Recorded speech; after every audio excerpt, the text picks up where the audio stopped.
I'd like to respond to some of the very important questions raised by the honourable members. In fact, first of all, let me thank all the members for understanding the seriousness and the criticality of an amendment of this nature and therefore supporting the government in this particular amendment that we are bringing, both to the IT Act and also the Finance Act of 2012.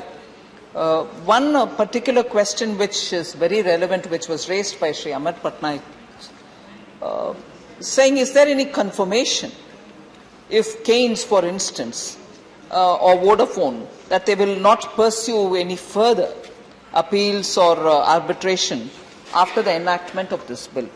I just want to respond to the honourable member that discussions with the litigants will happen after the enactment of this law. And once it is passed, we are confident that they would also find the provisions very useful for them and probably consider taking into consideration what we brought in. Just a few things which I would like to inform the members through you, sir, that the Act itself very clearly builds those provisions. It builds those provisions which therefore goes with the approval of the Parliament.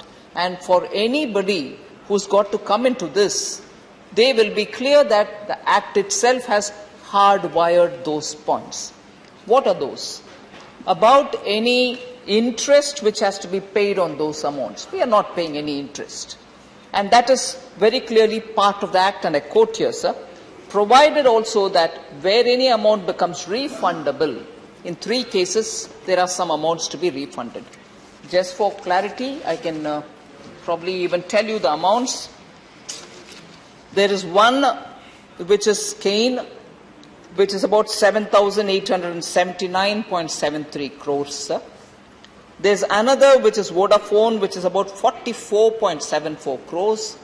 And a third one which is about 48 approximately crores. These are the only amounts which are with us. Others have gone to the court without having paid anything to the government. So if there is any refund to be done, it is only for these 3. And therefore the Act itself has hardwired it by saying, I quote again from the Act, provided also that where any amount becomes refundable to the person referred to in 5th proviso of the consequence of him, as a consequence of him fulfilling the specified conditions which are in this Act, then such amount shall be refunded to him, but no interest under section 244A shall be paid on that amount. That is very clearly hardwired. And also, we have hardwired again in the Act itself, which gets the approval from the House, that they shall withdraw or submit an undertaking to withdraw such appeal or writ petitions in any such form or manner that may be prescribed. So we shall prescribe the format and they will undertake it. And where a said person has already initiated cases, we are very clear, again we are saying he shall either withdraw or shall submit an undertaking to withdraw the claim, if any, in such proceedings or notice, in such form or manner as may be prescribed, which will again be prescribed under the subordinate legislation, the rules or whatever.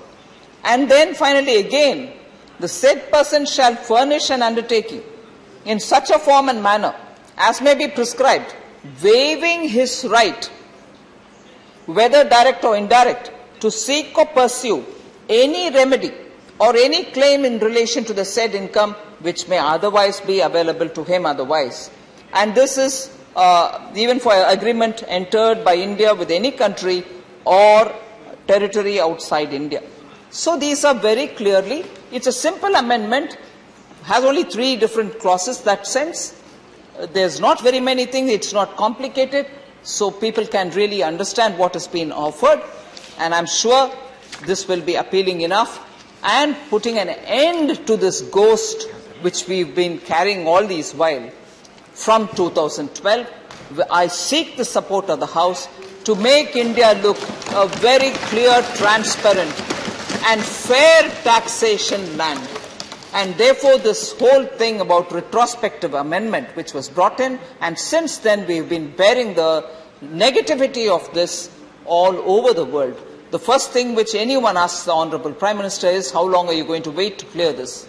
And therefore, I am glad to say this bill has come through. Lok Sabha has passed it. I am sure this August House too will consider favourably. And I thank all the members who have spoken so well about this. Thank you very much. Thank you, Honourable Minister.